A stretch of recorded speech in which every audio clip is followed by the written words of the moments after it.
We got a barn burner for you guys today. We're going to have Lyle Barnett in the house, plus Tommy Youmans and Travis, the Carolina kid. Harvey, fresh off a huge win at Big Jake's Southern No Time Nationals. Let's do this deal. Listen, I've never had any problem expressing my opinions, but what we're doing here is bigger than that. These are conversations that need to be had in an unfiltered way. Drag racing's all I've ever done. It's all I care to do.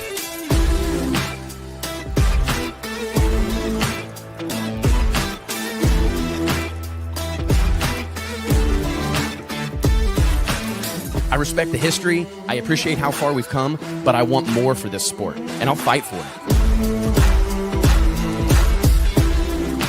It's uncut, it's unfiltered, this is the show of shows. The biggest names in drag racing. No holds barred.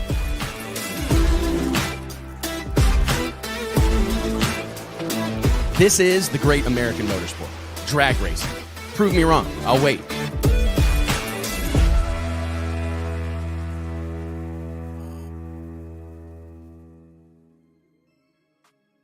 Hey gang, Wes Buck here, Drag Illustrated Magazine, checking in. It is Wednesday, September 10th, 2025. Thank you so much for joining us around the drag racing water cooler as we dive into all the hot topics, biggest news, breaking stories, and everything in between when it comes to the sport of drag racing. We got a hell of a show for you guys today. Fresh off a big win at Big Jake Harper's Southern No Time Nationals 8 at Extreme Raceway Park in Ferris, Texas. We're going to hear from team owner Tommy Youmans, as well as fill-in driver Travis, the Carolina kid, Harvey. Super excited to talk about their absolutely incredible performance at Extreme Raceway. I was there. I got to take in the sights and sounds of this event myself firsthand, so I can riff on some of that with these guys. But before I get too far along, let me introduce my co-host here, and we got a special one in the house. Episode 400. Let's give it up in the chat. Let's get some applause. Somebody hit me with some applause. JT, hit me with some applause. Let's hear some applause. We need some applause for episode 400. But let me introduce my co-host here, the one and only Mike Carpenter, JT Hudson, and special co-host Lyle Barnett. Wow. What's up? I'll get to you again. Yeah, Thank you were you. early on the trigger with the applause. There you go. You're a little early on the trigger, but that's okay. The volume was turned down. But you never know when Wes is going to stop that intro and you're actually going to get announced. Right. It's like You never guessing- know. It's like guessing the light. It's just like guessing the light, man. It is, man. It is. Oh my goodness. What a weekend, guys. Lyle, I think we've obviously we got a lot to cover here, and there's a lot of news we can talk about. Let's maybe save some of the Southern No Time Nationals conversation and this whole unique situation until we're joined by your team owner, Tommy Youmans, and Travis Harvey. We'll talk about Big Jake's race in just a little bit, but it's a crazy weekend in the sport of drag racing. I mean, we're headed into the PDRA's, second to last stop on the tour. A lot of different points implications. We got two races in one, a doubleheader, the conclusion of the Bristol event, as well as the PDRA Galat event. So we're going to have a whole lot of drag racing going on this weekend, as well as the first race of the NHRA countdown to the championship at Maple Grove Raceway in Pennsylvania. Obviously a lot going on there. Breaking news at 1 p.m. Central this afternoon that Elite Motorsports would be diving into the top fuel ranks starting in 2026. I guess, gang, Mike, Lyle, JT, let's just start there. Breaking news. This thing has already almost melted our website down. This was something that has been kind of flirted with in years past. I believe about a year ago, maybe a little longer, there was a talk of Elite Motorsports, Richard Freeman and company diving in to the NHRA Nitro ranks. It kind of lost some of its steam, basically, as they remained committed to their pro stock program, their burgeoning pro modified operation, all these various things they have going on, and looking for the necessary partners to make the Top Fuel program a reality. Well, here we are, late in 2025, and things are happening. They have Elite Motorsports has purchased Josh Hart's complete Top Fuel operation with intentions of racing in 2026. I know there's a lot of layers to this onion. There's a lot of different things we can talk about, but Lyle, I'm going to throw it to you right off the bat. I mean, what do you make of this? I mean, what does this mean for the sport? Is this a positive sign? I mean, what's your knee-jerk reaction? Did they announce a driver? Not yet. Good, so there's still a chance. That's what I was going to say. Lyle, we got breaking news. Lyle's Richard, the driver. if you're watching, which I hope you are, just a rip or two would be fine with me. But I like to throw it back at Richard a little bit, how they're stinking, fuel leaking, powder shit, you know, and then here he is. He's going to own one and field one and probably put Eric in the seat of one, you know. I hate to see Josh Hart go. I assume that's what's happening, that he's stepping out, not going to race anymore. A good dude and a self kind of, well, not self-funded, but he owned his own team and did his own deal and did pretty well, you know. So you hate to see Josh go, but nice to see that somebody else is going to fill that slot, you know, because as what seems to be a dwindling car count at times, you know, they've had highs this year, they've had lows this year. It's nice to see that somebody's going to pick it up and continue on with it. But good for the NHRA, obviously, you know, when things, because they didn't need another car lost, you know. I mean, and Josh is actually 8th in the points right now, kind of quietly, hanging in that top 10. But we actually had Brian Loans on here a couple weeks ago and talked about how that car count's gone up and down, and they lost Jasmine earlier this year, and then Sean Reed due to the crash. It's been kind of a rough road in Top Fuel, but to see it quickly picked up by Richard and Elite Motorsports, I think that's exciting news. And there's probably some more obviously bigger news to come. Who's going to be the driver, what's going to happen with this, is this the start of even more? Lyle confirmed as driver. Just kidding, don't take that to the bank. But we want $5.5 million to do it. So. Probably so for you. He'll double it. If any of us wanted to drive it, it would be double what. And I'm cutting you a deal, Lyle. Yeah. You tore a bunch of my shit up in 2021, 2, and 3, but I'll cut you a deal. He's probably got receipts. He's got exact receipts he needs to show you. I did tear a bunch of his shit up. I got to tell you, man, I really think that this bodes well for NHRA Mission Foods drag racing. I mean, I think that you can't. Richard Freeman is a polarizing individual. I think we can all agree that. I mean, we see it anytime we post something about the Elite Motorsports team or the KB Titan team. The pro stock fan base is very much split. I mean, you're either Team Blue or you're Team Red or you're Team 1970. That seems to be like the 3 pockets of pro stock fans. Right. You're either on Team Red, Team Blue, or you only want to talk about Bob Glidden and Lee Shepard and Warren Johnson and whatever. You got like the handicap section all cheering for Kenny Delco. Kenny, I love you, man. Then there's everything else. Oh man, hey, this ain't shake and bake. Ooh, low blow. That was a gut shot right there. But I really do think that we need more people in the mix. Like, it's fantastic to see the Austin Proc domination that we have seen, right? And to see and we've seen it before in Top Fuel. And there's obviously some clear, front-running contenders in NHRA Top Fuel. But I think to see yet another powerhouse operation that is seemingly always poised for growth. I mean, one thing Richard Freeman is an enterprising individual. He is seeking opportunities. He is looking for growth opportunities. And I think that, that's one of the what's teams. Richard say? He says, I keep it in circulation. That's what he says about, he'll tell you about any money, he says, I like to keep it in circulation. Yeah, so 100%. This is more of that. This is more of that. And I think that that's a fantastic position for the sport to be in, because if you look, one of the things that I think probably flies a little bit under the radar, and Lyle, you could probably speak to this, is that people don't realize that Elite Motorsports, for, all the conglomeration that an 8-9 car operation entails, it's probably one of the most sponsor supported teams in professional drag racing. You're not going to see a decal on the side of one of those Elite Motorsports cars that's not tied to a meaningful business deal. This isn't a bunch of trade outs or, hey, we'll put your logo on the car, in exchange for a little bit of product. That's not the way they do business. And I think just kind of continuing to drive forward that there is value associated to being involved with these race teams, getting involved in that network. I mean, it goes way beyond, simply having branding on a car or branding on a trailer. It's more about getting access to that network of people and getting plugged into that circle and exploring what business to business opportunities exist. And I think Richard Freeman and company have demonstrated that they're amongst the best at those B2B deals that exist in our sport. And hopefully it'll bring some fresh money into Top Fuel racing. I can't imagine a scenario. He's got 8 pro stock cars, 9 pro stock cars at any given time. I mean, could we see kind of another Don Schumacher-esque at its height type of program over the course of the next few years? I mean, depending on who gets in that seat and who's attached to this announcement, and whether it's Erica, whether it's somebody else, whether it's another member of the Elite Motorsports roster of drivers, this could be, I mean, it could be, we could see one after another after another. Snowball. Yep. Yeah, I agree. You know, I think that think back to when John Force had his crash. You know, we lost a piece of him that day, right? We didn't lose him, but we lost a piece of him and a piece of the sport, you know, and not that Richard Freeman could ever replace John Force, but Richard Freeman has the ambiance and the mouth, right, to like kind of fill some of that. And granted, he's at all the NHRA races.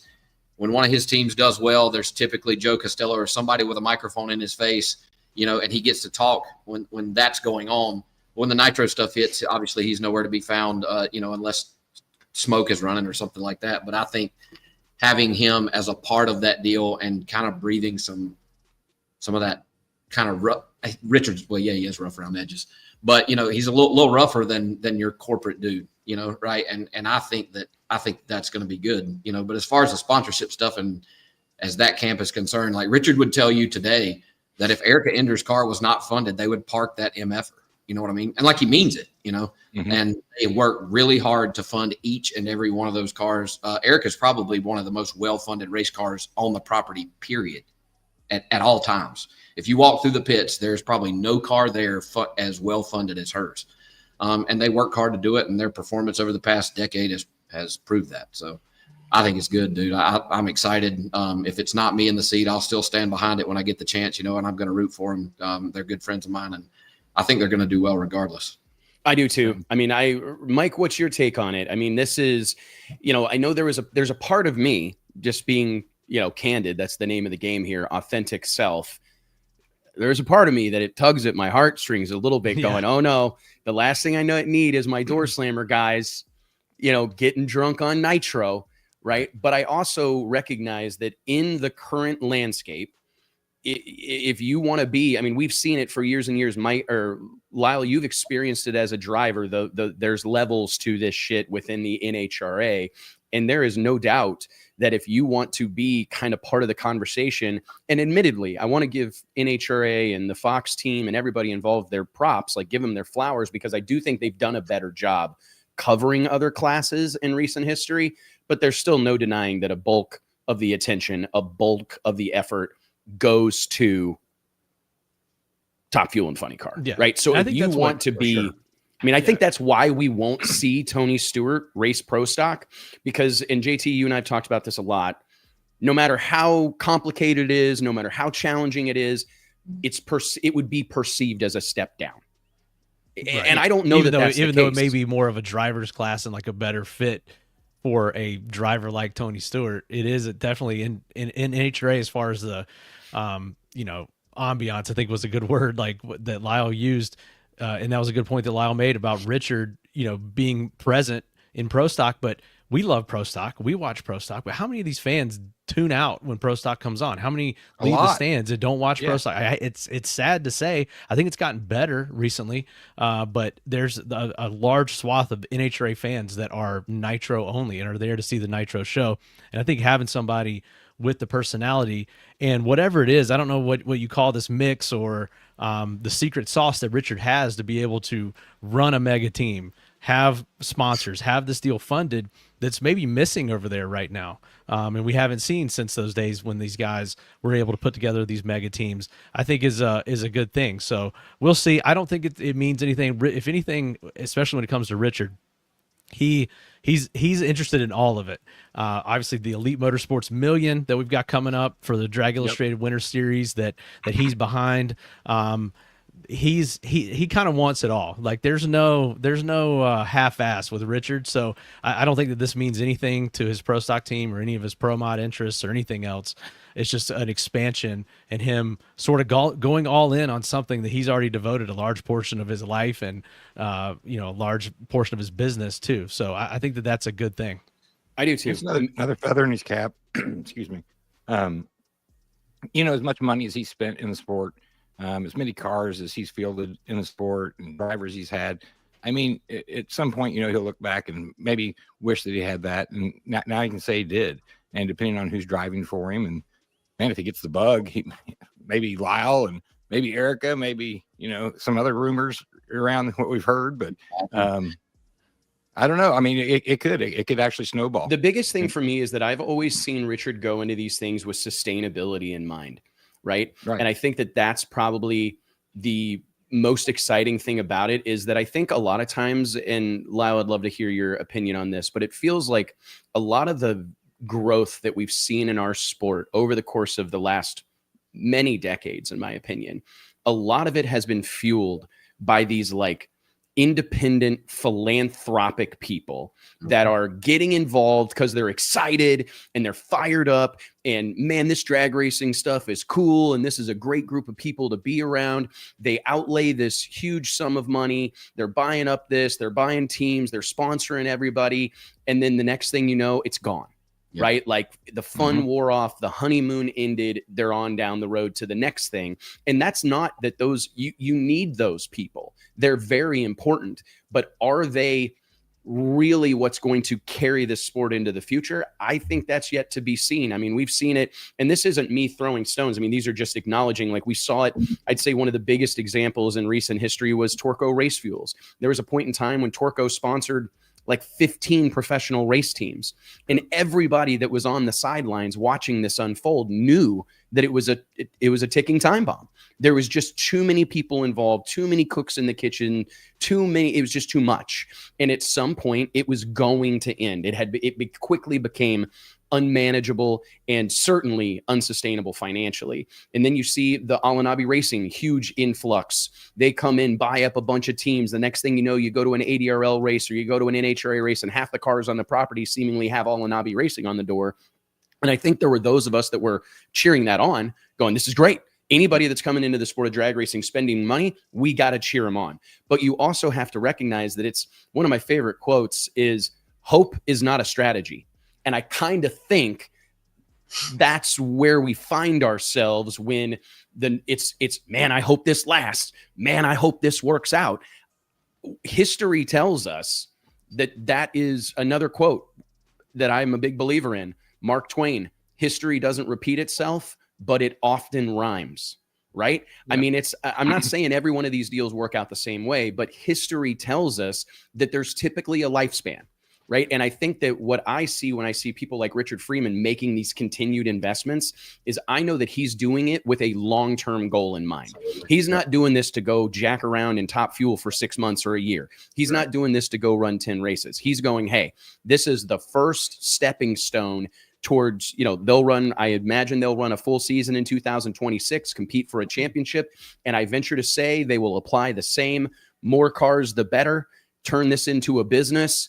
And we're going to have another car in 2027 or 2 more cars in 27. And those become, revenue drivers for Elite Motorsports. To me, that's exciting. When I see this type of thing done, this is something that I think we should really cheer on. That's his business. That's his life. That's what he's into. I mean, and for 20 years. Right. This isn't just a flash in the pan or somebody that has a lot of money that wakes up and decides they're going to start writing checks and be involved. That's the hope that you were talking about. It seldom lasts. If you think back 5 or 10 years ago, what you were into besides drag racing, I know it's your life too, and so is a lot of drag racers. But for somebody that's not like just embedded in it for a long time and they get in it quick, usually could go out quick. I mean, that's just kind of the history that's repeated itself over and over and over.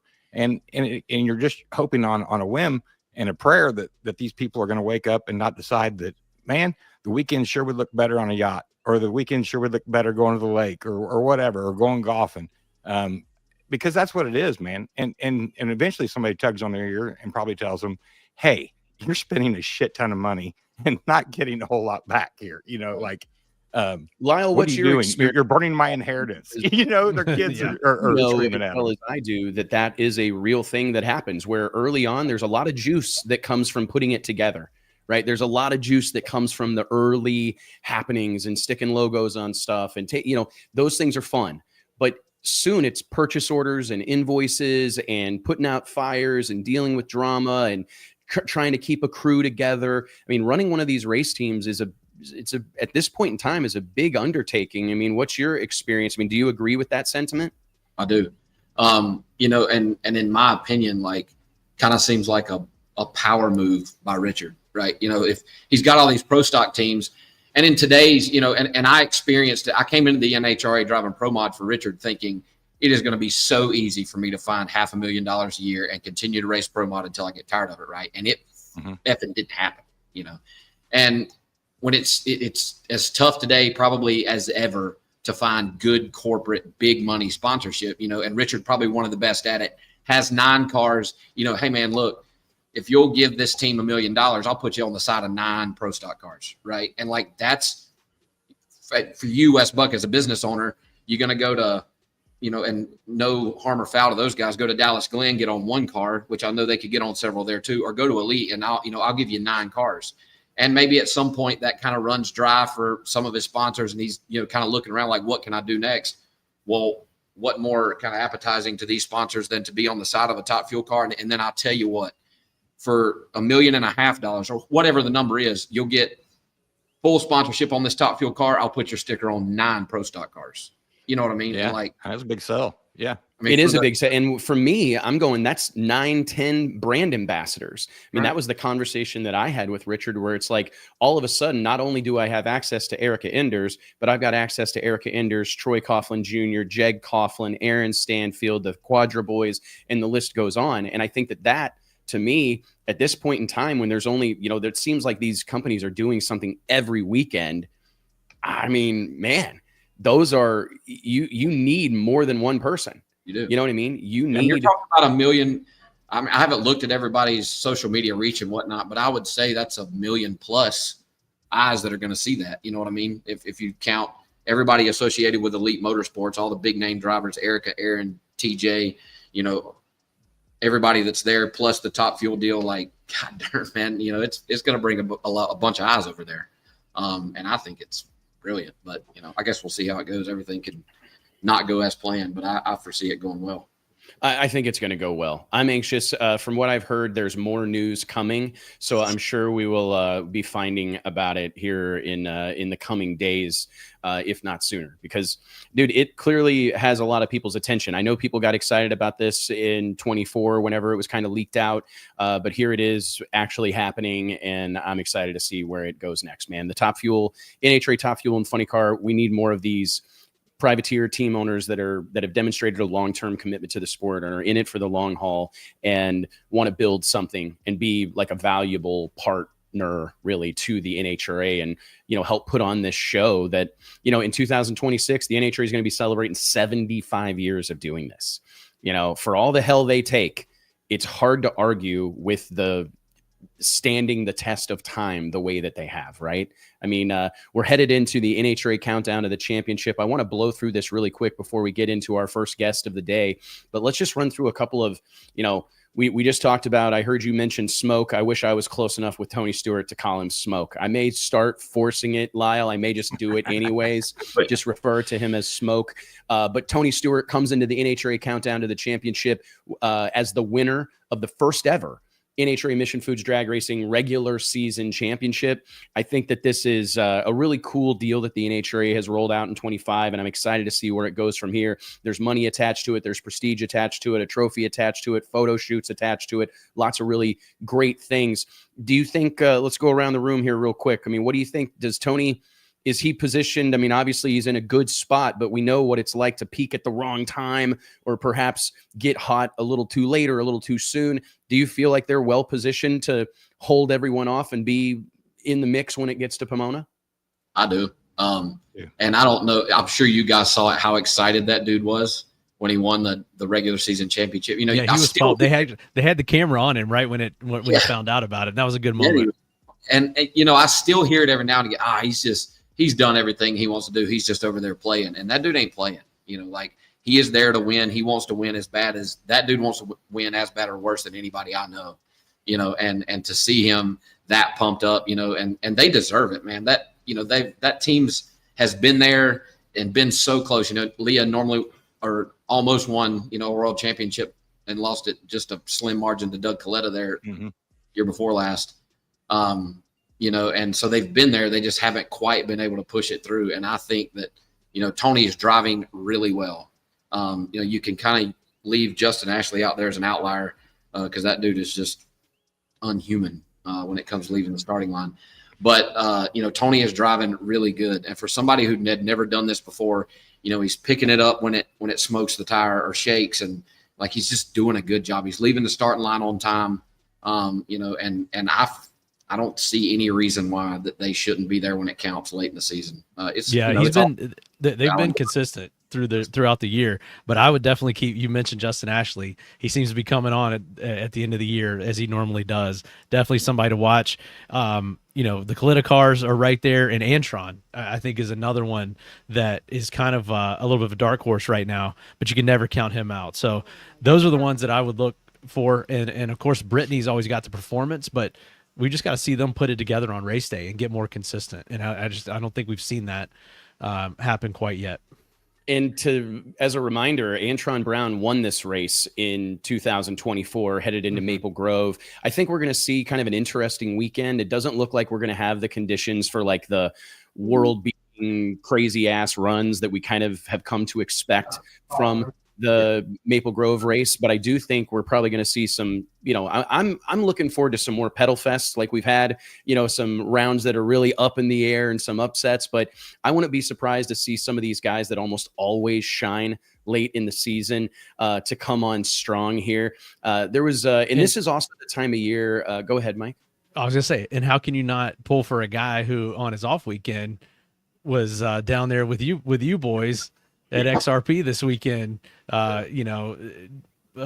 dipping his toe into those waters as well. So I think Antron's really expanded his horizons, obviously, and made a ton of new fans outside of the Top Fuel realm. He's been doing it for a while, but he seems all in on this lately. I mean, we talked to him at Winter Series. He was all in on that, and he seems to really be, motivated with this small tires and door car stuff. I agree. And I want to touch on that with our next guest, but I also want to remind everybody that this is the time of the year that things get chippy. If you remember, this is the aftermath of Cruz Pedregon rolling it in deep against J.R. Todd at Maple Grove. And this is the time of year that when we get to see these guys' hearts on their shirt sleeves. And I think that's what I do love about the playoffs is that for all the arguments that can be made against resetting the points, you get everybody bunched up here. And at these first few races, it really does feel like it's anybody's ball game. Do you agree with that, Lyle? I mean, are you expecting to maybe, I think, again, this is our first countdown without John Force, right? This is the first playoff that we have seen from the NHRA where there's not going to be John Force absorbing so much of the available limelight. So I'm looking forward to seeing like a new star or some new stars really emerge this coming weekend at Maple Grove. It is just hard to bet against that kid right there. Right. Yeah. You want to talk about a dominating force in the damn seat of a funny car, dude. God dang. It's just unbelievable. But, Jack Beckman has a star too, power. And it didn't take like a big mouth or him to go, jump a dirt bike across the Grand Canyon or something for him to do it. Like the dude just flat kicks ass in a funny car. And, now he's, I think he'll be considered one of the best to ever do it when his career comes to an end one day, which is obviously a long time from now. That kid's young and just driving his ass off. So it's absolutely insane what this young man is doing at this point in time. 7 wins here in 2025 already. And it's just, I feel like it, I hate to say this to the guys that are in the mix, the guys that are running well. I think Matt Hagan is clearly a contender out here. What a storyline that would be to potentially see Tony Stewart and teammate Matt Hagan, going into the final couple races of the season as, with the championship in the mix or in the mix for a championship. But this is Austin Prock's deal to lose. I hate to break it to anybody, but this young man is, he's in a league of his own right now. And the performance of that Cornwell Tools hot rod is there to support him. So it's if he's off his game a touch, it seems like the car carries him through. And then, if the car's a little behind, he's definitely there to make the difference, man. It's an impressive thing. I still can't imagine that we almost didn't get to see him in that car or in a car racing in the NHRA. We were that close, he came in to fill in and wow. It really the star was born. It's absolutely insane. And I do think that Austin Prock's well-spoken. He's got the gift of gab. He's heated up. It seems like he is quick to get up on the tire. And that's really like our sport is yearning for the next John Force. Dude, I think you've got it in him right now. I think you've got it in him and Antron. I mean, those really two do. guys right there. I'm telling you, that's two guys I'd build on if I was them. One more NHRA note, and this is just to kind of really carries on to what we saw a couple of weeks ago at the NHRA US Nationals when Erica Enders scored her 50th win in NHRA Pro Stock competition and kind of hopefully, maybe helped the Elite Motorsports team around the turn here, around the corner. But in 2024, to run it back to Maple Grove, we actually saw a wrong video here. My bad. Wrong video again here, Wes. My bad. Geez Louise, that was a rough little run of it. Bear with me. Maybe I guess I don't have it. Do we not have Erica Enders versus Antron Brown? Blake, the producer, is going to try to find it. That's okay. But Erica Enders and Antron Brown went to the final of the Maple Grove, the NHRA Pep Boys Nationals in 2024. And I'm just wondering, with the success that they've had at that track historically, Aaron Stanfield went on to win the race on a hole shot, but really competitive weekend for that team. Do you anticipate, Lyle, I'll go to you. Do you think that the Elite Motorsports team has effectively narrowed the gap between themselves and KB Titan, where that they could be at the bare minimum a thorn in the side of KB Titan headed into these last 6 races? It sure seems that way. It's an absolute, obviously a dominating year from KB and those guys. And obviously that's not going to stop. They've ran good all year and there's no reason, that they'll pull it back anytime soon. Over the course of the year, you've seen, Elite just absolutely at low of lows, and then you saw some peak and then them fall back down a little bit. But this time it seems has been a steady climb. And I think that whatever they were missing, they found, and Erica's driving. She drove really, really well in Indy. Aaron Stanfield's driving really, really well. They don't talk about him a lot, but never, ever, ever count Jed Coughlin Jr. out, right? Right. Natural himself. If he's got a hot rod that's even remotely close, the dude can win. So, you've got 3 or 4 there, that are right there in the mix that could definitely get it done. I don't, have we seen the tides turn? Absolutely not. I think we've just seen now that there's equal playing field on each side, and I think it'll be a pretty good fight to the end. I do too. It'll be tough to dethrone Dallas and Greg, obviously, but obviously doable with the reset of the points and some momentum for Elite. I think it's going to be good. It is, man. All we could ask for is it to be interesting. I think what Greg Anderson, Dallas Glenn, that whole team, Eric Latino, Jim, all the people that are involved with KB Titan at this point in time, they have proven that they are, they're second to none right now. They're the reigning defending champions. They were world beaters in 24 and have continued that in 25. And I just think that, it's going to be hard to upset that apple cart, but it's nice to see it at least have that conversation taking place. Guys, let me take a quick second here and remind you all that each and every episode of the Wes Buck Show is made possible by way of our friends at Stroud Safety. Stroud Safety is known for their top quality racing safety equipment, from drag chutes and seatbelts to fire suits and blankets, all 100% made in America. Log on to StroudSafety.com today and make sure you tell them we sent you. Boys, we got the men of the hour in the green room right now. Let's go ahead and give it up for the one and only Tommy Youmans and Travis, the Carolina Kid, Harvey. Travis is sideways. You're gonna have to unlock that phone, Trav, or I'm gonna have to. Yeah, there we go. We're getting him set up. Can you guys hear me loud and clear? Absolutely. Oh, well, hey, welcome to the show. Thank you guys so much for joining us. I thought it felt important to make sure that Lyle was a part of this, because I don't know that this would have come together if it weren't for Mrs. Barnett staring down the barrel of having a baby right now. So I wanted to make sure that we had a group conversation, but I guess I'll just start off. For those that don't know, big weekend at Extreme Raceway Park. Big Jake Harper's Southern No Time Nationals, the 8th running of this event, which has become the Super Bowl of no time grudge racing.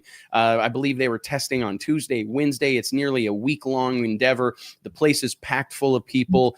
And, of course, Tommy Youmans and fill-in driver Travis Harvey come down go head to head with Justin Swanstrom, who has been a dominating force in the no time scene for a while now, and end up walking away with the 200,000 win in the 275 no time class. Congratulations, guys. Tommy, I'll start with you. You've been around this deal for a long time. Met you many moons ago, I believe, in Orlando, Florida, and it's crazy to think of the progress that your program has made. What do you make of this situation you find yourself in, where you've got multiple world-class drivers, you've got multiple world-class race cars, you got multiple records to your credit, and now you got a $200,000 victory to your credit? I'm truly blessed. I love drag racing, and and it's just been a blessing to me to be surrounded by the talented people that I have on my team, and the fellowship with all the other racers. Drag racing is an amazing sport. It's about families, it's about competition, the highs and the lows. And I've just been really fortunate to have the people that I have around me. Lee White is probably one of the baddest tuners there is in the planet.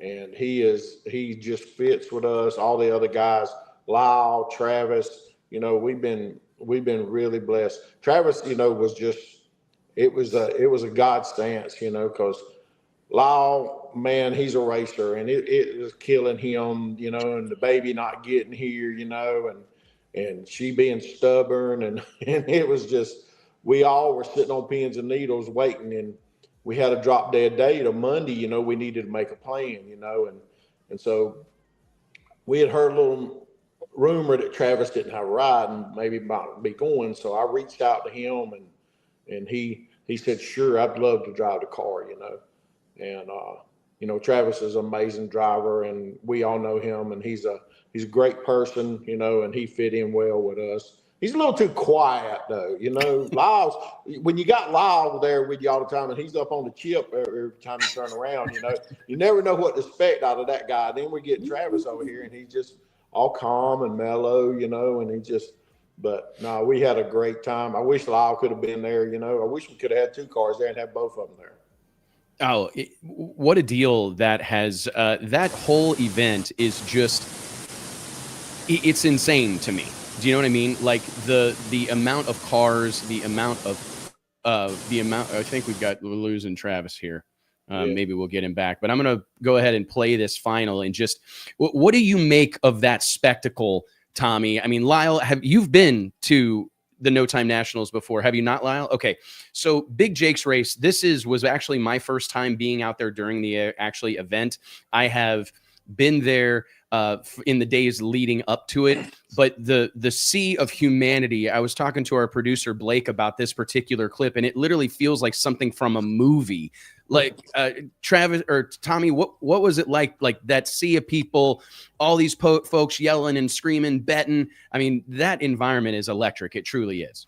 Oh, absolutely, and it's amazing, the fan turnout that's there, and they had the place packed out, and it was so much betting going on, I couldn't even keep up with it, and it went on through everything from, when they were doing the, what do you call it? The Christmas tree challenge. Yeah. The practice tree race. The practice tree challenge. And I was like just blown away, as to how they were betting on each individual light. But the fans there for the race, they were hanging on to the fence. The stands was packed, and people that say drag racing is dying, and is dead, they need to be looking. It ain't dead. We just need to get some more television sponsorship or something. Get it out there to the masses so that they can see this. No, it's absolutely, I couldn't agree more. Anytime I have somebody, or I see one of those posts on Facebook where somebody's talking about there being no drag race, drag racing's in trouble, this sport's headed in the wrong direction, I'm going, you're not checking the temperature in the right place. One of the examples that I like to use is, it's kind of like when you're cooking a steak, right? When you're checking the temperature, it makes a difference, right? Mm-hmm. Like if you stick that thermometer dead in the center, it's not going to be show near the reading that it might out on the fringes, right on the edges of that filet mignon.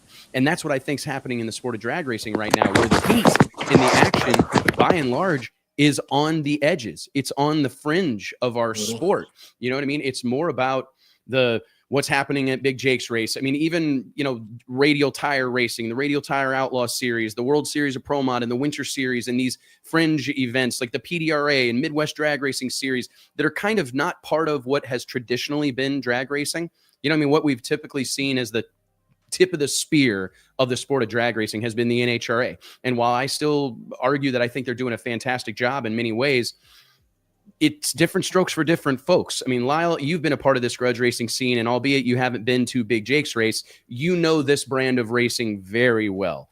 I mean, what is it about? I mean, there is something I almost felt when I was standing on the starting line with Clyde Scott and all the guys down there, and my buddy Luke, we're hanging out. I felt like we were doing something we shouldn't be doing. Yeah. Like, you know what I mean? Like, are we going to get in trouble for doing this? That's what it feels like.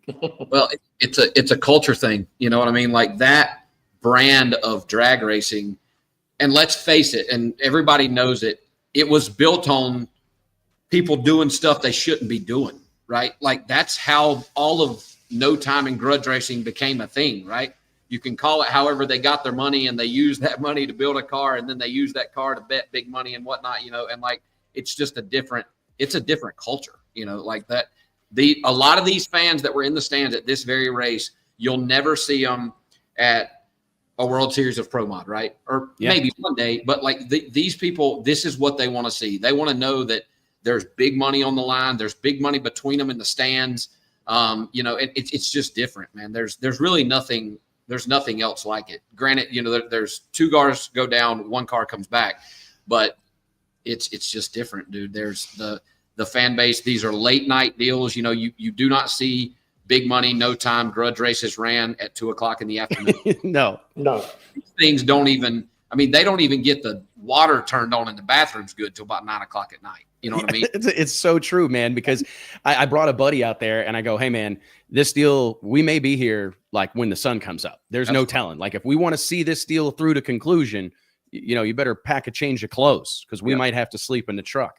And it was, and I give these guys a lot of credit because I thought they did a fantastic job. I think we got Travis back. We're about to maybe have Travis in the house. We'll see. We're locked sideways still, but we'll see if we can't get him back. I want to talk. Travis, do you got us?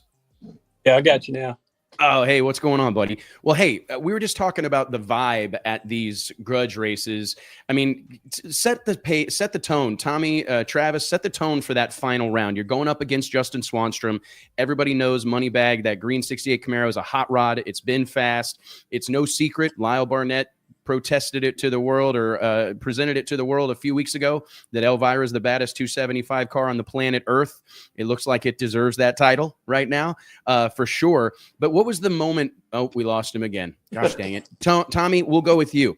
What was the moment like getting ready for that? I mean, few people know what it's like to go up there with that kind of money on the line. Did it feel any different to you? I mean, what was the conversation like in the pits? Is it another day in paradise, or could you sense the significance of the moment? Oh yeah, absolutely. We could all sense it, and, but I've heard other racers talk about, you had that feeling. Like last night on Shake and Bake, Erica was talking about, how she had the feeling of confidence and how everything was just good, and I knew that we had a good car. We, obviously had won Rockingham, and we knew that we had a really good car. And as long as we didn't screw it up or have some stupid parts failure, we were going to win the race, And going into the finals, every pass, Lee kept tweaking the car. And the car just responds. And it's just, and every time we come down there to get Travis, he would get out of the car and he would just be grinning and he would say, man, that's one bad girl right there. That's just one bad girl.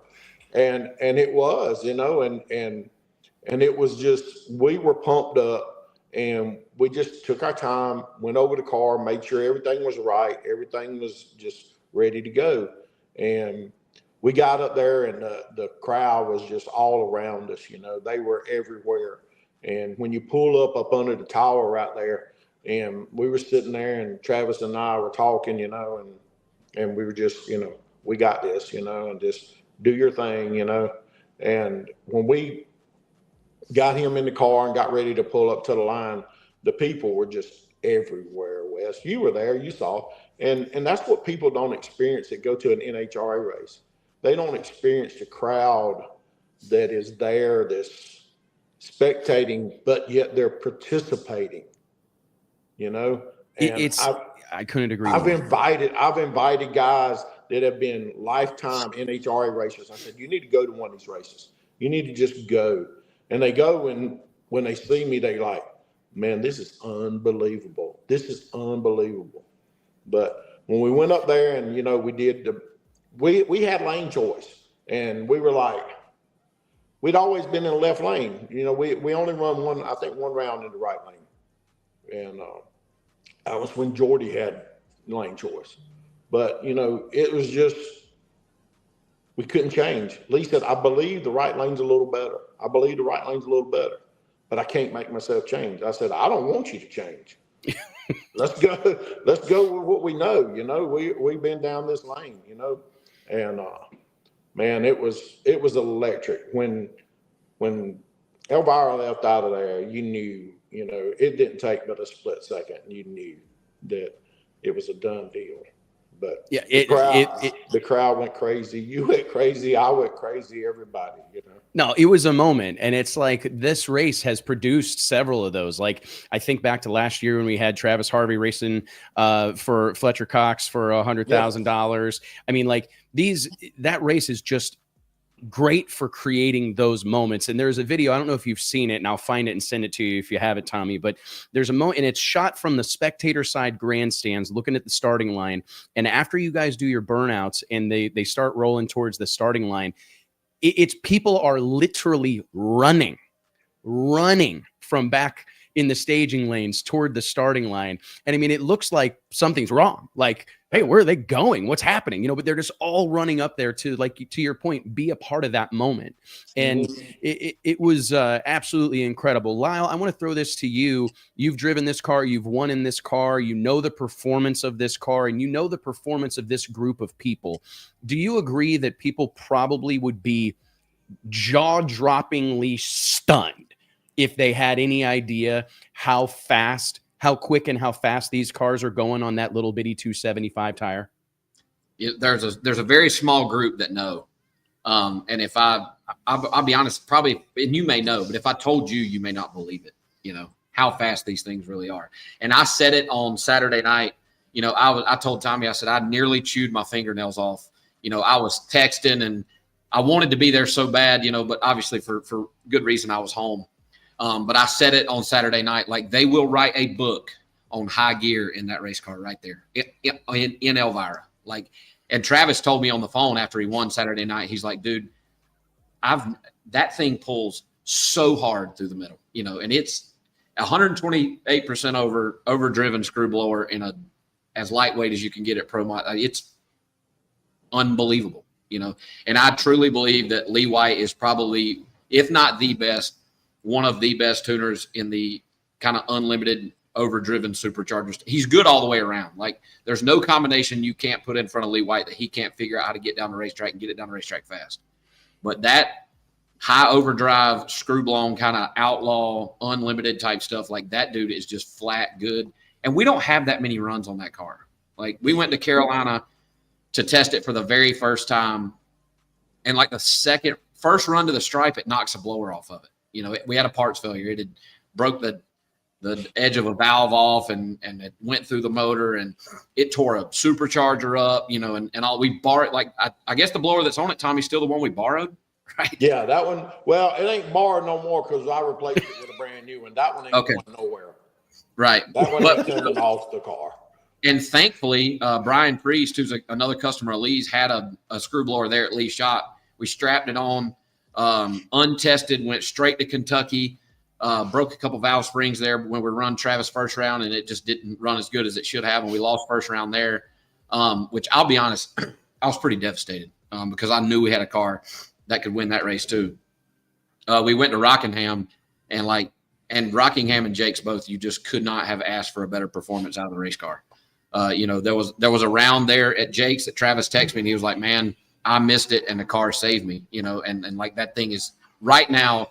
Big Country on his live the other day said, you know, I don't think it's in a league of its own, but it's definitely out front. But I truly believe that right now that car is in a league of its own. It is the baddest and the fastest 275 car on the planet. And like I said last night, you know, anybody that thinks any different, there's only one way to find out, and that's sit in the other lane for however much money you want to put out there. Because I will bet the last dollar I got that thing right there will, in any car on a 275 can't hang with it right now. Now, granted, people are going to figure it out. The more they pay for these races, the more big money teams are going to come in there. There's great tuners out there in the Steve Pettys and the Jamie Millers and the Brendan Strouds and, you know, and all these other guys, the Justin Elks, that could come out there and run a car really good. But right this minute, ain't nothing that can touch it. It's to me, the level of competition is what really surprised me. Like when I went to my first like grudge racing event as Drag Illustrated, I think the first one I ever went to, Mike Hill invited me down to Macon, Georgia for a no time event.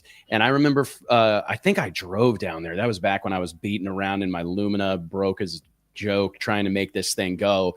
And I drove down there, and, you know, there was like a couple of good cars on the property, but a lot of the stuff was, you know, kind of piecemealed together and group. And there's no shame in that game. That's my game, right?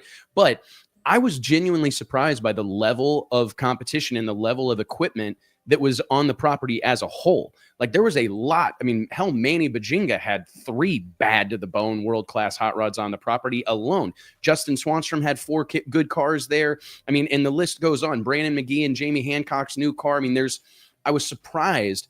What do you make of that? Like, where are we at? A lot of these things we see there, you know, almost everything in drag racing tends to have this ups and downs, peaks and valleys moments. Where do you think we're at in the grudge racing scene? Has it gotten so fast that we may see attrition and people turn away from it? Or will we see, I mean, I've heard calls for steel roof and quarters and cars, you know, that type of thing. But I kind of feel like that ship has already sailed, right? I mean, what's your collective thoughts? Tommy, I'll go to you first. I think it's pretty stable. You know, if you look at any style of drag racing, you know, you're going to have the top of the line stuff out there, but no time is no different. I mean, you look at the 484 class that Mike Hill and them have built. There are some gangster cars in that, and they're quality race cars. They're no junk. They're no stuff put together in somebody's yard that they pull out on Saturday and go to the track and do a test and tune. These are very, very capable race cars. And the same thing with Jake's race. This 275 Extreme or whatever you want to call it, there are really, really, really competitive cars there, competitive teams. I mean, they're top-notch professional stuff. Just like in NHRA, you know, they're the best of the best out there. And these guys don't mind spending the money. And they don't mind putting in the work. They'll scramble with the best of them, you know. And there's some top-notch stuff out there. No, there's no doubt. Travis, we finally got you back. Welcome back to the Carolina Kid.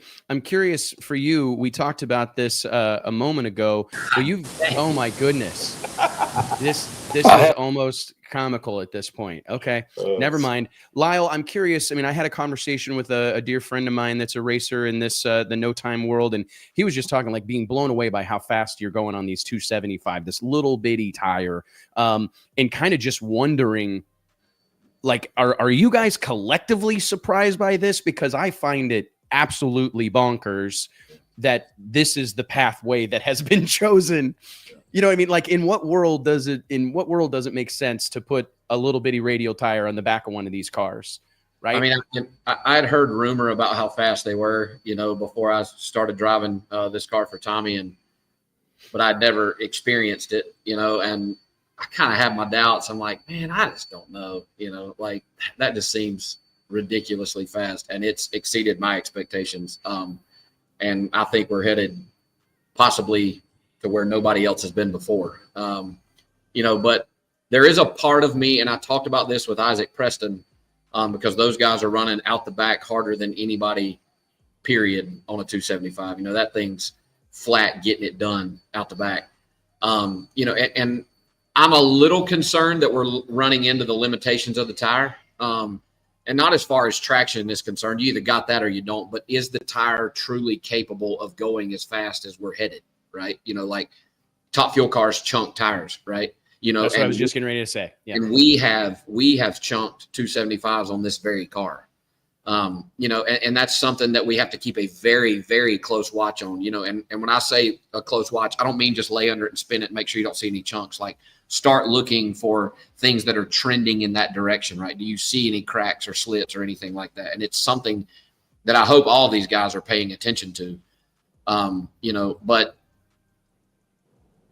you know, back to what you were talking about just a few minutes ago, you know, I think we are absolutely maybe not quite at the peak, but we're really close, you know, to being like, this thing is about as hot as it's been. And I there's a part of me that's a little worried that we're headed towards a divide in the fact that in order to compete in this, you either have a pro mod or you do not.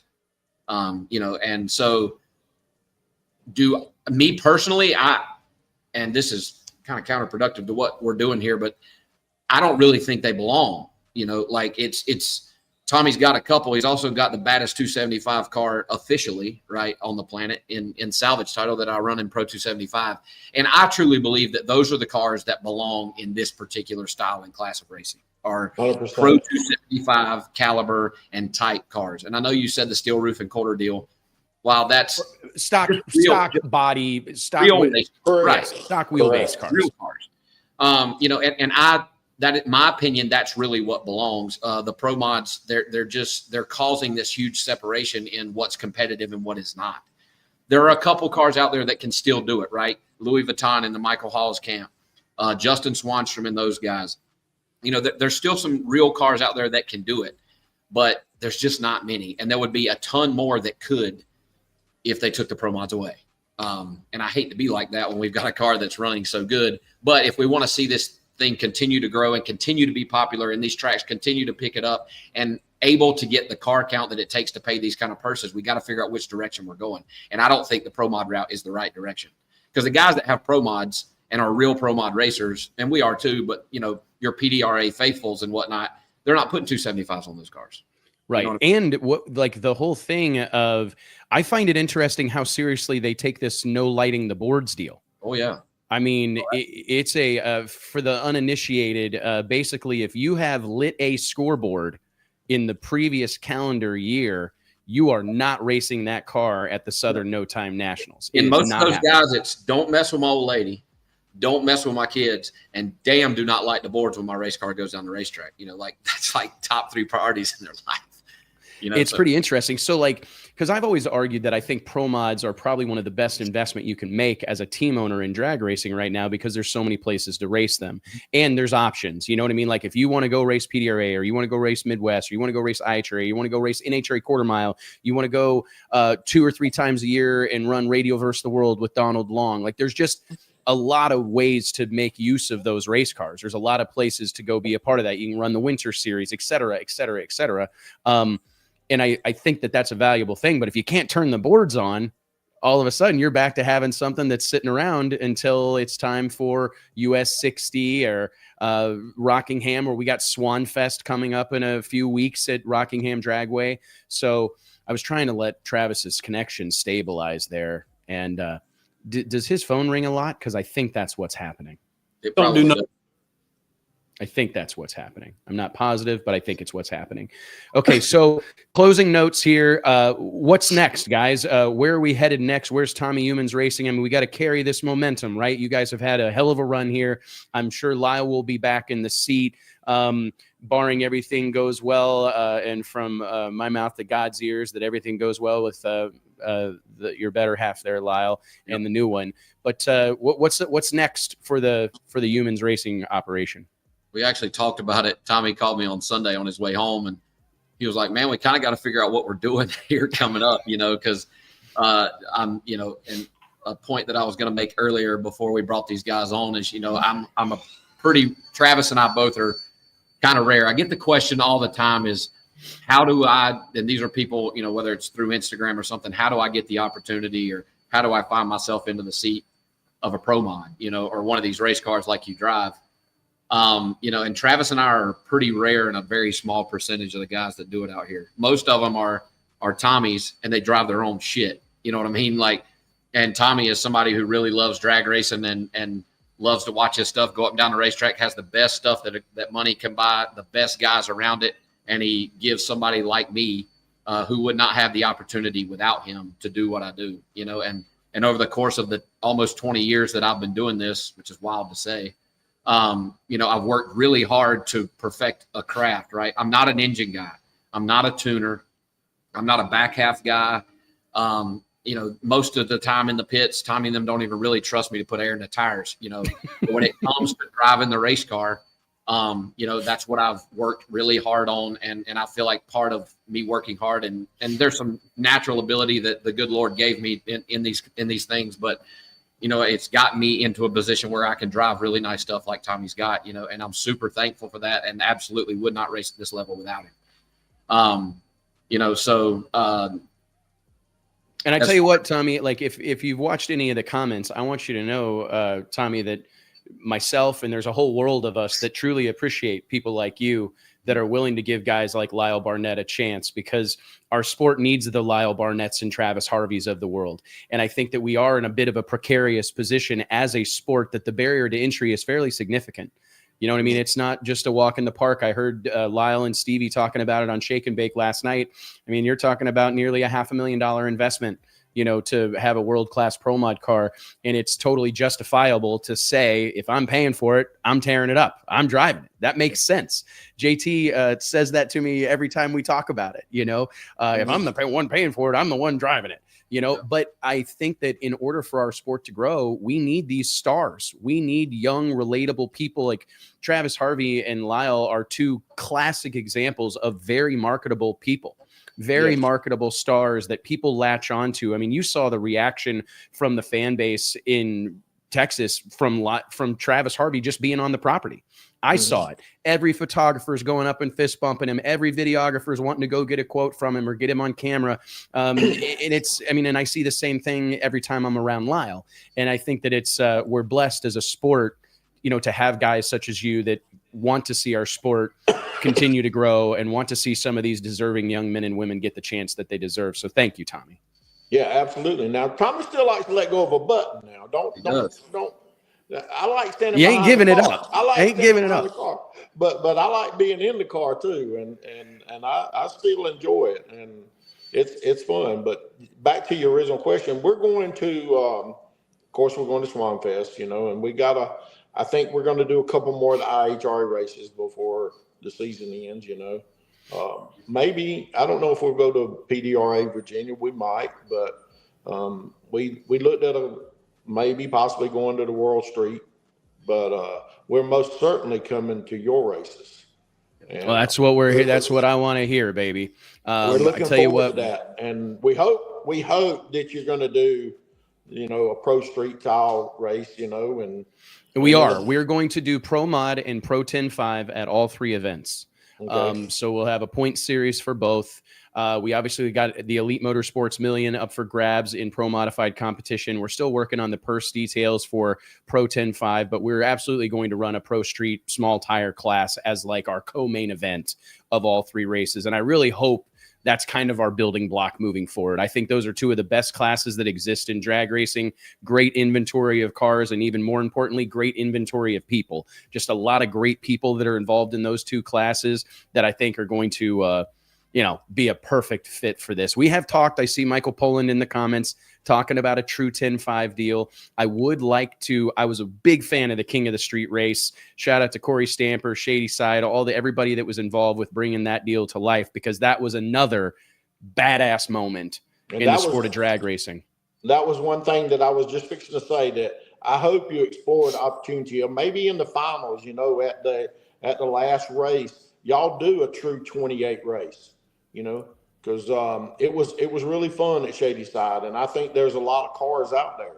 I mean, there was 30-something cars there live. There was a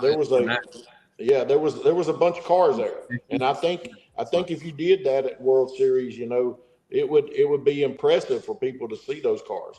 I agree. I mean, I'm a little biased because we got salvage title over there, and she seems to like running on them. Well, I think my goal with this, and I think Lyle has known like part of my strategy or the vision that I've got for this stuff, but each one of these classes kind of represent, or excuse me, each one of these classes kind of have their own individual fan base, right? And I think that the magic happens when you bring these kind of worlds together. Like that's what, I mean, I think that's what we effectively do with the Winter Series and Pro Mod. You got the NHRA guys, you got the PDRA guys, you got the Midwest guys, you got the Northeast guys, you got some of the outlaw hitters. They all come in together. But we also, like this year, we brought in Little Gangsters, the Michael Pollan and Jimmy Dale's program for World Series. And we tried a couple things. We brought in Pro 10.5, and each one of those kind of bring a different pocket of people with them. And what I see in true 10.5 racing is a whole world of content creators and YouTubers. Like almost every one of those guys have a big social following, are actively involved with their fan base, and bringing them in, to me, I'm going, I want to introduce that fan base to Pro Mod, and because I think there is a whole bunch of them that have never seen it. Right. I mean, I'm surprised by that every time I go or put on one of these events, how often I bump into somebody who says, this is the first time I've ever seen a Pro Mod. And I'm like, oh, well, your life's about to change. Right. And so anyways, Travis, I think we finally got you. Before I got to cut you guys loose, I want to at least hear a little bit from you. Let's rewind back to where we started. Congratulations, Travis. What did you make of this whole deal? Running up against the guy you drove for the year prior in the final round under the lights at Extreme Raceway Park with $200,000 on the line. I mean, what a moment. Man, I don't know what's wrong with my phone. You're all good, dude. You're all good. But it was amazing. Great experience. The atmosphere was crazy. Always at Big Jake's races. I just want to thank Tommy for giving me the opportunity to be there. I wasn't coming, but the Labor Day weekend or that Monday, I'll hit me up. Oh, no. We were so close. We were so close. We were so close. The Friday before, Tommy had told me, like, yeah, we got Travis, and he doesn't know if he's going to go. And I called Tommy back about an hour later, and I was like, look, there is a chance that I can't go. And there is probably a better chance that somebody just saw Travis Harvey post that he's not going, that will pick him up. I said, if we need to go ahead and lock that in, let's just do it, because I'll just not go to know for a fact that. And I Travis told him, is going to drive. Yeah. I told him, I said, I don't really want the car to go. I said, I know it's not mine. I don't own it, but like, that's my car. I have a long history with that thing. Burn it to the ground at Steele, Alabama last year as a Pro Mod, NHRA Pro Mod car. Tommy revived it, and now is the baddest 275 car on the planet. And I was like, I don't really want that thing to go, And when he told me it was Travis, I was like, let's just go ahead and lock that in. Like, it needs to go. That is probably one of very, very few that I would say 100% yes, that maybe a better chance that y'all win with him going. Because in the world of no-time drag racing, like, in my lifetime, when you ask who's the Mount Rushmore, right, of no-time drivers, Travis Harvey's probably in the middle of that, big head. I can't argue. He's one of the best, it's ice cold freaking water runs through his veins, and he's just like he was right there. Nice, calm and cool, never gets excited. Put him in the race car. He's 20 or better when he rips loose of the button, and he wins most of the damn cars. Wins most of the races he drives the car in. So I find it interesting how you guys are able to get acclimated so quickly. I mean, because almost everybody mounts things in different places. Switches are in different places. Belts fit. Everything is different. Pedals are different. Steering columns different. All these things, and the way you seemingly climb in these things and get comfortable so quick. I think one of our sport's biggest problem, and I'm going to give you guys both props right now, give you your flowers. And I was doing a video earlier this week, and I think something that, I'm not saying that drag racing isn't something that anybody can do, but I think that belief set has held our sport back, because I'm going to tell you, this is not something that anybody can do. It's not something that anybody wants to do. And it's certainly not something that anybody can do well. And I think that I love when our sport demonstrates that. I hate that sometimes it takes really scary moments like Justin Bond rolling that car over at Indy. Like, I literally watched that video and I thought, since I was 12 years old, all I've ever wanted to do is race a pro mod. I remember it like it was yesterday. Eddyville Raceway Park, Oskaloosa, Iowa, 1993, watching pro mods at Eddyville. And from that moment on, the big motors, the nitrous cars, the big wings, that's what I wanted to do. But when I see moments like that, I recognize, and this is hard for me to admit as like a full grown man, you guys got bigger balls than I do. I don't want to do it. You know what I'm saying? Like, I mean, I had a conversation with Jimmy Taylor that I thought was very telling. And I want to get Jimmy on the show to talk about this, but he was talking about leaving the house, heading to Big Jake's. And he walked up to his dog, who was all excited to see him, and rubbed him on the head and said, "Love you, buddy. I'll see you Sunday." And he walked away and he thought to himself, well, I hope I see you Sunday. Right. And I think that is something that is kind of lost on the masses in this sport, is how dangerous what we do is. Nobody can speak to that more so than you, Lyle. Right. And I think that I want to see the Tommy Youmans of the world and the Lyle Barnetts of the world and the Travis Harveys of the world spoken about with the reverence that they deserve to be spoken about, because you guys are doing something that not everybody can do and very few people can do well. And an even smaller number of people are willing to attempt in the first place. Like, the courage that is required to strap into one of those cars with all the shit that can go wrong. Yep. Right? I mean, because my dad taught me this when we were little. Like, he bought a brand new 500-inch pro stock motor, first burnout, slung a rod out of it. And I was like devastated. Right? And my dad's like, "Wes, this shit breaks. You can buy the best shit in the world and it's going to break because it's mechanical. It's spinning fast. It's going to break." And I think there's so many things that can go wrong that very rarely do you guys get the credit you deserve as race car drivers that are willing to do this. I mean, think about little old Brittany Force strapping in that Top Fuel dragster. And I mean, she hits the gas pedal when it's in a puddle of water. Yep. I know people that won't do that in a minivan. Right? Let alone a 12,000 horsepower race car. You know what I'm saying? And I just think that is kind of slept on because we race in a straight line. Yeah. Like, if there was a motocross jump at the 60-foot mark, people would maybe understand it. You know what I mean? But that's basically what you guys are facing. You don't know what that thing's going to do. Ever. And, as part of what I think kind of an asset, I guess, that I carry is, I've figured out somehow how to, I say, swallow the fact I can get in anything and calm down for a second and drive pretty much any combo, that I've been presented with. We went to Michigan earlier in the year and I drove 4 different cars throughout the course of the weekend. I think that week I'd made like 60 some runs or something like that. I tested a couple pro mods at Rockingham earlier that week for some NHRA teams, and then went straight to Michigan and made a bunch of runs, and I've just somehow figured out how to just get in there and adapt most of the time on the fly. Because most of the time when somebody asks me to come drive, they're going to test, and like, we take them to the start line with something in it that's going to haul ass. They're like, we're going to take it easy first run. Like, no, these things cost too fucking much to do that. We got to go up there and make runs that count. That matter. Yeah. And for Travis and I, a little bit different than most is that I'm driving in 99% of the time, I'm driving somebody else's shit.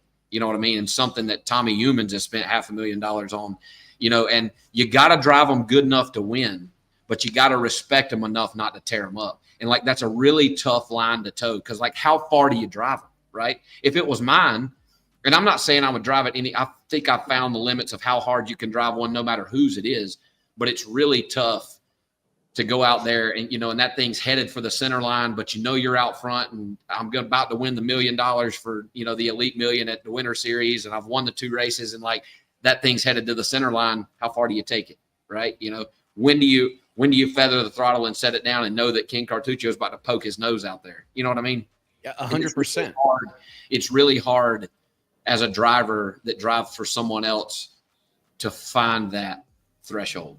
Right. And I've driven, and I'll admit, I've driven Tommy's Pro Mod way farther than I should have a couple times. It's been on 2 wheels more than once, but I know it. I come back to the trailer and I tell Lee, look, that shouldn't have happened. I did it.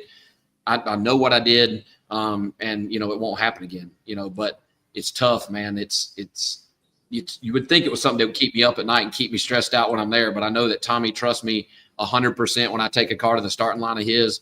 And our sole goal together is to win every freaking round we go up and race for, you know, and most of the time I drive them as such, you know. Well, and Tommy, you've been, I mean, one of the most harrowing accidents that anyone has ever seen. You walked away from how, I mean, I'll ask you the same question. I mean, how are you able to compartmentalize those moments?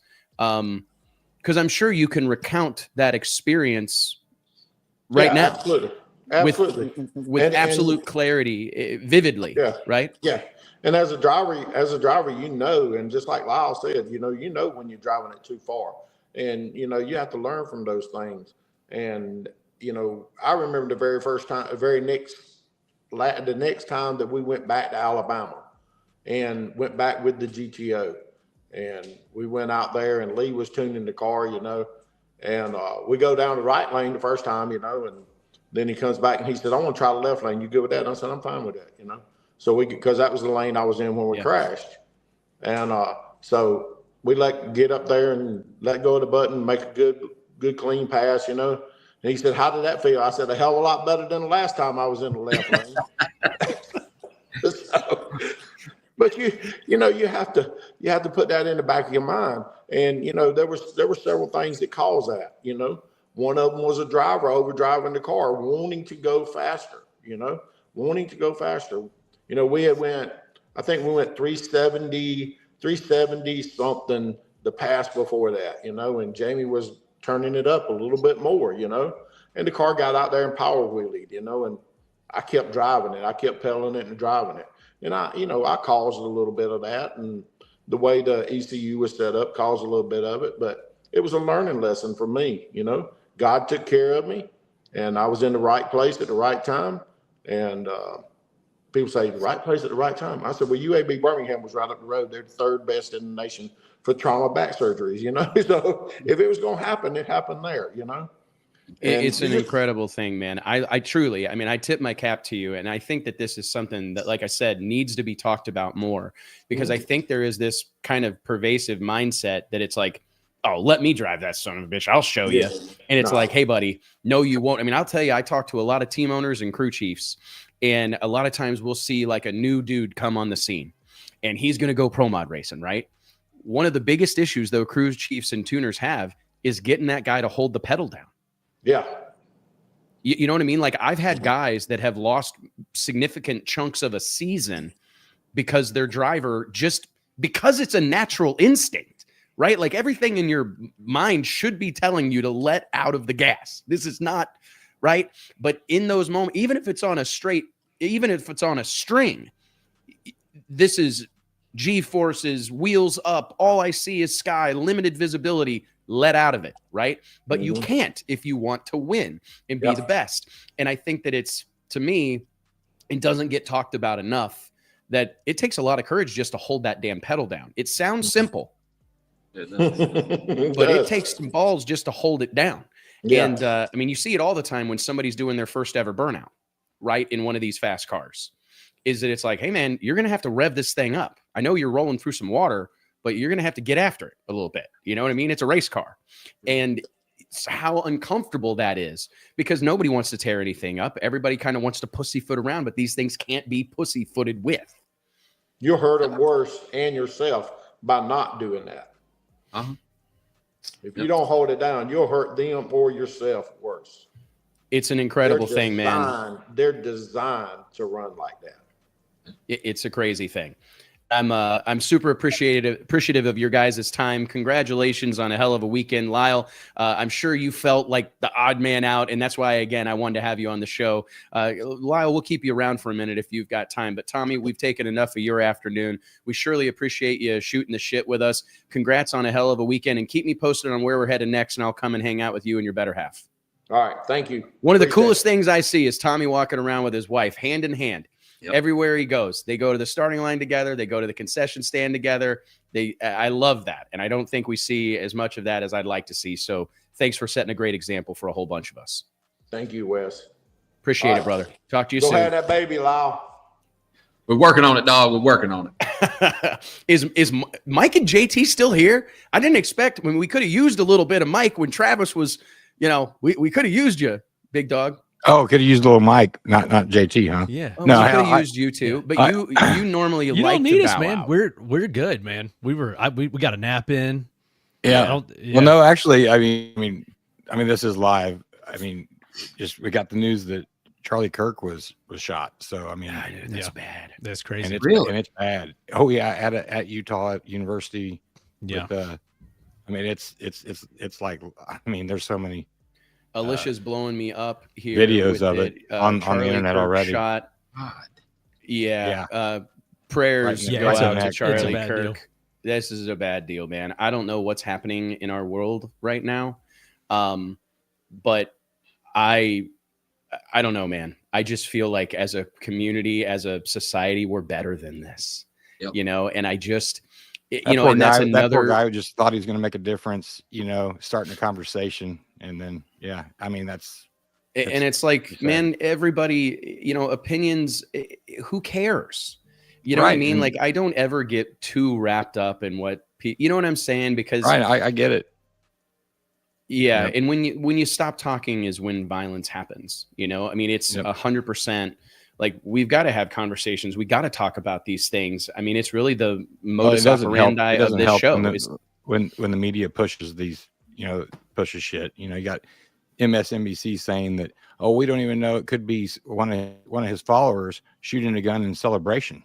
I mean, come on, like have a little bit of empathy, and regardless of where you stand, on what side of the aisle, like this guy was just having open debates with people, and that makes zero sense. And that he, and they're saying that he deserved it and whatnot. I mean, you're not a good person if that's your stance on it. No, man, violence is not the answer. And I'll tell you, that's one thing that whether this is one thing where the sport of drag racing makes me proud. And I'm not saying that drag racing can set the ultimate example for the world, but I will tell you, there was a whole bunch of people from different walks of life at Big Jake's this past Absolutely. weekend. And there's a bunch of people from different walks of life, every racetrack that we go to. Every time I go to the drag strip, I am met with people from every race, creed, color, religion. It doesn't matter. And guess what? When it's time to say the prayer, everybody stands and bows their head. When it's time to sing the national anthem, everybody stands up and takes their hat off, crosses their heart, looks at the flag. I think that there are communities that set a great example for the rest of the world. And I believe strongly that drag racing is one of them. And I think that it's something that is invading our space.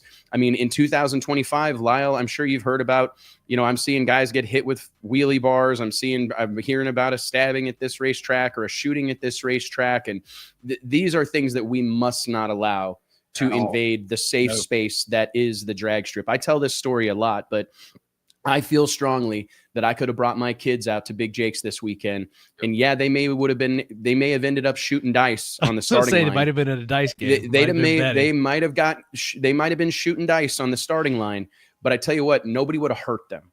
No. You know what I mean? And people would have looked out for them. And that's one of the things that, like, when I was at Yellow Bullet a couple of weeks ago, Mike and I noticed this. We were parking our truck, our piece of shit Honda Ridgeline rental car, which was still goes down in history as the worst rental car of all times. Yep. But I was like, we parked up at the top of the staging lanes in this little grassy area, and we had quite a walk ahead of us to the Pro Mod pits. And we were walking down through there, and it was just one kid on a scooter or kids throwing footballs, kids up around the pond fishing. And I'm like, this is something that we don't talk about enough, that this is a community. I mean, Lyle, you've brought Nash out to the racetrack a dozen times, you know what I mean? And it's everybody wants to see him. I couldn't wait. Like Nate Van Wagenen, our own beloved Nate Van Wagenen, editor-in-chief of Drag Illustrated. They had him and his wife, Allison, had their first child this year. Callum burst on the scene. What can't they wait to do? Get him to the racetrack. Yeah. And I tell you what, I don't think anybody's sitting around going, I can't wait to bring my kid to an MLB game. I can't wait to bring my newborn baby to an NFL game. Nobody's saying that. Speaking of NFL, I just saw this video, JD, you probably seen it, of a Texans fan and LA Rams fans of these women fighting. And there's a dude that is like trying to break it up with an infant in his arms. So it's like, I mean, it's you go to crazy. these events. She comes out all blood covered and I mean, if you, I mean, sitting in the especially the upper sections of an NFL game like that, I mean, it can get very rowdy. There's really no place that, even if you think it's safe or it's mainstream or whatever, that is truly safe, and something that may seem rough or whatever, like a drag race, is safer than you think. You just got to, keep your head on a swivel. There's a lot going on, but as far as the people that are there, we always talk about drag racing as one of, if not the most diverse, racially, age. I mean, it covers the whole spectrum. Dude, we got a guy driving one of these diverse cars with sport in the no world. arms. Yeah. You know we what got I'm saying? We Like, just put, we were just putting the thing together a couple weeks ago about Willard Kinzer, who was 90 plus years old, a World War II veteran that was drag racing up until a couple of years ago. So, I mean, you've got all the way to junior dragster driver. So it covers everything. And it truly is a place that I think that the more you're around, it kind of teaches you, everyone's not the same, but you've got to have respect for everybody, and everyone is here trying to enjoy something they love. And I think that is something that's, if you don't get out to a lot of drag races and you just see what's on social media or whatever, you might not get that vibe, but that's truly the way it is. You go to Piedmont on a Thursday night, you can go to a national event, you can go to Indy, you can go to Yellow Bullet, and it's all different, but it all kind of ticks the same boxes that we're talking about. Yeah, and again, I think it's a fantastic example really for the rest of the world. I mean, I tell people all the time that I feel very blessed to operate in this particular community. There's a lot of different motorsports, but I don't got to carry a tire iron to the racetrack, to get ready, for, whatever's going to happen in the infield. I don't got to, I mean, it's so crazy how many great people. I mean, look at Tommy Youmans and the conversation we just had with that man. I mean, there are so many people. I mean, it's pretty incredible to me how many great, honest, hardworking people exist in this space. The best thing I saw from the YouTube stream that I was watching of the race this weekend was when Tommy is walking up to the driver's door after the burnout, and the zoomies are just all over that beard. Got that thing. I mean, that's pretty epic. And you're talking about his wife. His wife, she loves purple. That's how that car ended up purple. He literally asked her, what color do you want it to be? And she chose the colors on that deal and oversaw, kind of had an idea of what it was going to look like, but he didn't tell her exactly how it was happening, and didn't show her throughout the process. And then when they rolled that thing out, she was totally surprised. So to your point, Wes, he takes that very seriously. He does, man. It's a cool thing to see. And like I said, I think it's a great example that he sets for a whole lot of folks, young folks at the racetrack, that like, hey man, you can go do this as your family. I think about the Franklins all the time, right? And these groups that literally, these families that literally go out and race together, and it's what they do. I mean, they're not into anything else. This is what they go spend their weekends doing, and spend it. And I think that that's really at the heart of this, is that by and large, this is supposed to be fun. I had this conversation with one of the guys, Brent from Nitrous Express, over the weekend, and just talking about how that gets lost in this stuff so quickly is when the money gets big and the competition gets fierce and the lights are bright and all these things, the fun kind of starts to fade, but you've got to keep it front and center. You've got to make sure that the people that are involved are having a good time, are reminded of what we're doing out here and how lucky and how blessed we are to get to be going drag racing, right? I mean, it's an absolute blessing that any of us get to do this, spend our weekends at the racetrack. And I don't know, I think we should be a little more focused on that at times than whatever's going wrong or what rule drama or where we got parked or what have you. I mean, I know there's a lot of things that can send a weekend in the wrong direction at the racetrack, but the fact you're there should supersede it, I guess, is my our buddy Clint says, just like Wu-Tang, drag racing is for the children. Yeah, we met Clint and his wife at Yellow Bullet Nationals a couple weeks ago. Yeah, and we got a picture with him. Thanks for watching, Clint. He's like a longtime viewer. He's exactly the kind of person that makes this show possible. 400 episodes strong. What number are you guys on with Shake and Bake? 6 or something, Lyle? I don't get to talk shit very often. We're in the 50s. I had to. In the 50s. 50s? Okay, 50. Well, hey, man, got to start somewhere. It's keep us posted. You know what I mean? When you get up into them trip digits, you know what I mean? It's things start to change. Yeah, things start to change a little bit. You know what I mean? It's no, I'm just joking. But we're actually getting ready to do our 200th episode or 200th issue of Drag Illustrated. Yeah, It's next kind year. of crazy to think about, man. Early Early that- next year. Yeah, that's crazy. And what's crazy about that though is that it slowed down because we're 6 issues a year now. If we were still on 12, man, we would have blown past that a long time ago. Dude, what I think about is 200 times our print bill. I've spent Don't do that math. Don't do Yeah, that math. 6 million is what I've spent roughly printing and mailing the magazine, I would say, in 20 years. 6 million. That's kind of hard to see on it. I shouldn't have done that. That was a bad I said don't do it. Yeah, I shouldn't have done it. But hey, man, it is what it is. So what else? Let's go into a little Q&A. We've got a couple of minutes here before we let Lyle go and let all y'all go back to your regularly scheduled Wednesday programming. What didn't we cover during the first part of our notes, guys? I know we were talking some NHRA stuff. PDRA Obviously, Galat this weekend. PDRA I don't think we Galat, touched on that.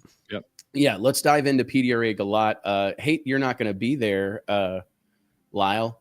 But I get it. Let's go dive into the points right now. Points and related current points. Boy, he's on you, Lyle. No. I hate it. I just hate it for Lyle because I know Lyle. Hey, if do it was up to do him, it old he'd school. race Like I every told weekend. you, Lyle, in the green room when I was born, my mom told this story that my dad pulled up, had the truck and trailer, pulled it in the hospital parking lot, and was there for labor, make sure everybody's all right. And then once I came out and had a couple hours, make sure everybody's good, he said, "All right, honey, it looks like you got everything handled. I'm heading to Bristol."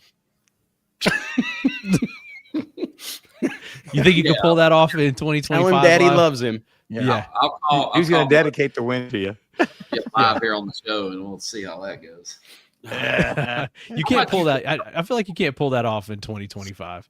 But that that was back in the day. I was born on a Thursday, but back in the day, he raced pretty much 5 nights a week. You could find a place to race 5 nights a week around here.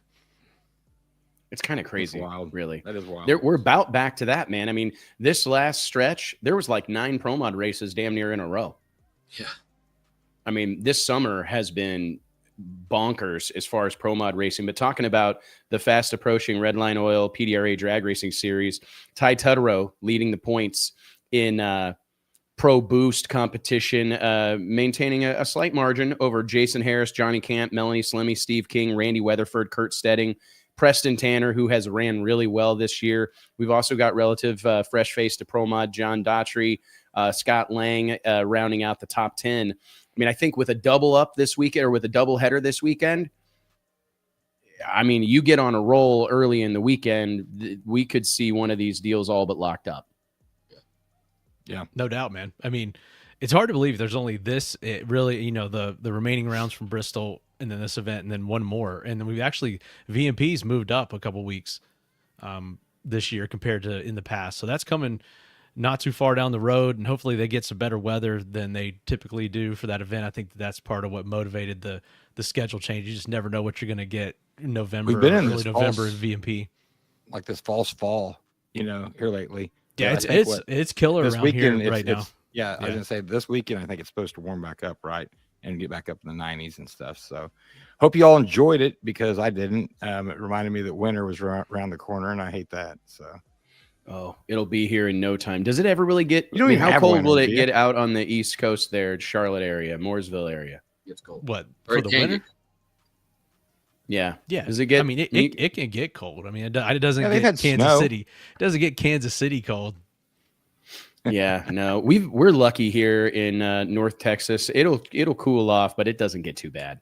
I mean, we've had it. I mean, knock on wood, wherever, because we've had a couple of brutal winters since we've moved to Texas. But by and large, Mike it's has typically Mike pretty has his jacket.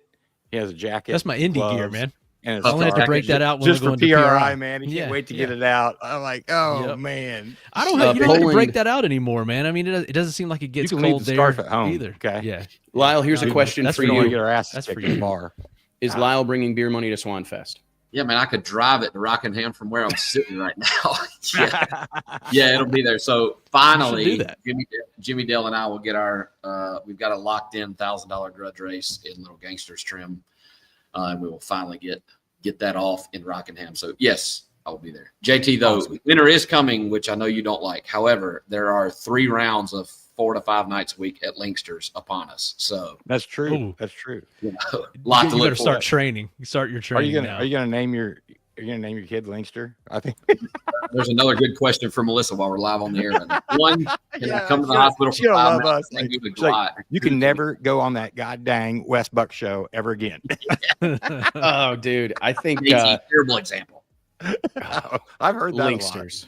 My God, Linkster. I tell you what, Little man, Linkster. the drag racing community has to contribute to the overall to the P&L in a significant way. Easily.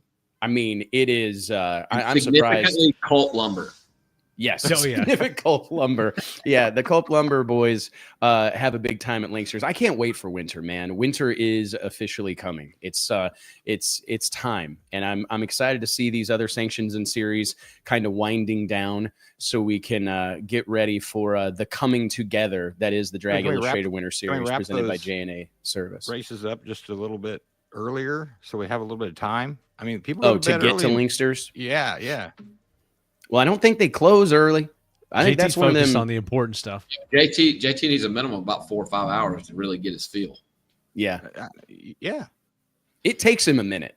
But then when It doesn't when matter what happens, time the race ends, JT, you're going there. So you'll be No, good. I try, but sometimes we get out there pretty late. So Yeah, it's tough. What else do we have to cover? I think it's time to wrap, boys. I appreciate it. Obviously, tons of news. There's all sorts of IHRA hubbub, tracks possibly in the fold, possibly saying there's all sorts of stuff, but we have no official Machine. word one way or another. Same, Courtney. So We're all limited to once a weekend. we'll keep you posted on what we find out, what we hear happens next.